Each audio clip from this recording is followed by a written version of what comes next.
আসলে কার কথা বিশ্বাস করব? বিশ্বাস করা তো ভাই বারবার এই জাতি বাস খাইছে। যেই চেয়ারে বসেন তিনি মনে করেন যে তার কথা তিনি যা বলছেন জনগণ তা মেনে নিবে, আর বিশ্বাস করা না করা এটা জনগণের ব্যাপার। তার দরকার হচ্ছে বক্তব্য দেওয়া, অন্যের ঘাড়ে দোষ চাপানো।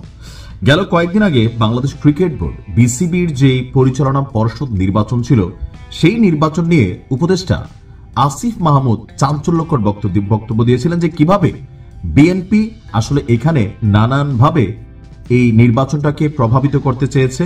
এমনকি কাউন্সিলর থেকে শুরু করে পরিচালনা পর্ষদের বিভিন্ন জায়গায় নিয়োগের বেলায় তারা হুমকি ধামকি অথবা বিভিন্নভাবে নির্বাচনটাকে ম্যানুপুলেট করতে চেয়েছে। আসিফ মাহমুদ শক্ত হাতে সেইটা তিনি সামাল দিয়েছেন, কিন্তু দিন শেষে দেখা গেল সর্ষের মধ্যেই কি তাহলে ভূত। খোদ উপদেষ্টা আসিফ মাহমুদের বিরুদ্ধে এবার চাঞ্চল্যকর অভিযোগ এনেছেন। অনেকটা থলের বিড়াল যেন সামনে আসলো।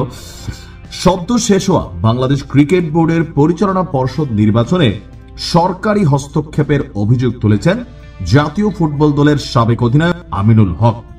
তিনি দাবি করছেন যে অন্তর্বর্তী সরকারের যুব এবং ক্রীড়া উপদেষ্টা আসিফ মাহমুদ সজীব ভুইয়া ক্ষমতা অপব্যবহার করে নির্বাচনকে প্রভাবিত করেছেন। এর আগেও যে ঢাকা উত্তরের যে সিটি কর্পোরেশন নির্বাচন বা দক্ষিণের মেয়র নির্বাচন, সেখানেও কিন্তু আসিফ মাহমুদ এবং ইশরাকের মধ্যে যে লড়াই চলমান রয়েছে, সেখান থেকে কিন্তু সারা বাংলাদেশের মানুষ স্পষ্ট বুঝতে পেরেছে ইশরাক ক্ষমতায় বসতে পারার না পারার পেছনে উপদেষ্টা আসিফের নগ্ন হস্তক্ষেপ ছিল। এ নিয়ে অনেক জল ঘোলা হয়েছে, কিন্তু দিন শেষে আসিফের ক্ষমতার সামনে অসহায় ইশরাক তিনি কিন্তু মেয়র পদ বুঝে পাননি। এ নিয়ে কোন রকম সমাধান এখনো হয়নি। আর এর মাঝখানে সাংবাদিকদের আমিনুল হক বলছেন যে তার হস্তক্ষেপের প্রতিটি ঘটনার প্রমাণ রয়েছে, তিনি একজন দায়িত্বশীল ব্যক্তি। তিনি বলছেন যে আমি শুনে অবাক হয়েছি যে ক্রীড়া উপদেষ্টা ব্যক্তিগতভাবে বিভিন্ন কাউন্সিলরকে হুমকি দিয়েছেন, নির্বাচনে তার পছন্দের প্রার্থীকে ভোট দেওয়ার জন্য চাপ সৃষ্টি করেছেন। ইভেন অনেক কাউন্সিলর আমিনুল হককে ফোন করে বলেছে যে তাদের ডেকে নিয়ে হুমকি দেওয়া হয়েছে। ভোটে আর্থিক লেনদেনেরও অভিযোগ তোলেন তিনি। আমিনুল হকের বক্তব্য, আমার কাছে তথ্য আছে যে দেখেন গণমাধ্যমে যখন প্রথম সারির গণমাধ্যমে এভাবে সাক্ষাৎকার দিচ্ছেন, নিশ্চয়ই ভুয়া গুজব রকম কোন তথ্য দিচ্ছেন না। তো আমিনুল হকের বক্তব্য যে তার কাছে তথ্য আছে যেখানে আর্থিক লেনদেন হয়েছে। এটি অত্যন্ত পীড়াদায়ক যে বোর্ড পরিচালকেরা আর্থিক লেনদেনের মাধ্যমে নির্বাচিত হতে পারেন। এটি তাদের হাতে বাংলাদেশ ক্রিকেটের ভবিষ্যৎ নিয়ে একটি বিশাল সন্দেহ তৈরি করে। আমি মনে করি পুরো নির্বাচন ব্যবস্থাপনা এবং এই প্রশ্নবিদ্ধ নির্বাচন বাংলাদেশের ক্রিকেট প্রেমী বা ক্রীড়া সংগঠকেরা স্বাভাবিকভাবে মেনে নেবেন না। ইভেন এই নির্বাচনটা একটা পাতানো নির্বাচন ছিল বলেও জাতীয় ক্রিকেট দলের সাবেক অধিনায়ক তামিম ইকবাল সহ 1 ডজনের বেশি প্রতিদ্বন্দ্বী ভোটের আগেই তাদের প্রার্থিতা প্রত্যাহার করেছিল। তারাও নির্বাচনে সরকারের হস্তক্ষেপের অভিযোগ করেন। তবে শুরু থেকেই এমন অভিযোগ অস্বীকার করে আসছেন ক্রীড়া উপদেষ্টা নাবালক শিশু বক্তা। তিনি বিভিন্ন সময় তার বাবার বিভিন্ন ঘটনাও আছে যেগুলো নিয়ে তিনি জানতেন না।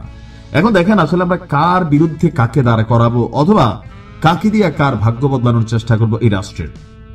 যেই চেয়ারে যায় তিনি একটা রাবণের ভূমিকায় আসলে অবতীর্ণ হয়ে যান। তো সমস্যা হচ্ছে যখন ক্ষমতার চেয়ারে বসে থাকেন প্রশাসন, গণমাধ্যম সবাই মুখে কুলু বাইটা থাকে। এই যে আওয়ামী লীগকে নিয়ে দেখেন এখন কত নিউজ প্রতিদিন, ভাই উমক তুমক সুমক। একসময় যখন বিএনপি ক্ষমতায় ছিল না, তারেক রহমান বেগম খালেদা জিয়াকে নিয়ে প্রতিদিন কত রঙের খবর আওয়ামী লীগ সরকারের টেলিভিশন বলতো, মন্ত্রীরা বলতো। এখন এই যে এনসিপির আজকে এই মুখ থুবড়ানো অবস্থা বা এদের প্রতি মানুষ যে মুখ ফিরিয়ে নিয়েছে, দেখেন কিছু মানুষ আছে সুবিধাভোগী যারা এনসিপির সাথে কানেক্ট হয়ে পয়সা টয়সা কামাচ্ছে, এরা কিন্তু ভাই ধরেন রাজপথে হুমকি ধামকি বা ধরেন কঠোর ভাষা প্রয়োগ, কারণ রাস্তায় স্যান্ডেল পরে হাঁটছে, হঠাৎ করে গাড়ি বাড়ি ক্ষমতা টাকা পয়সা আর্মি থেকে শুরু করে পুলিশ সবাই সার ডাকে। তো এগুলোর তো একটা ইফেক্ট আছেই।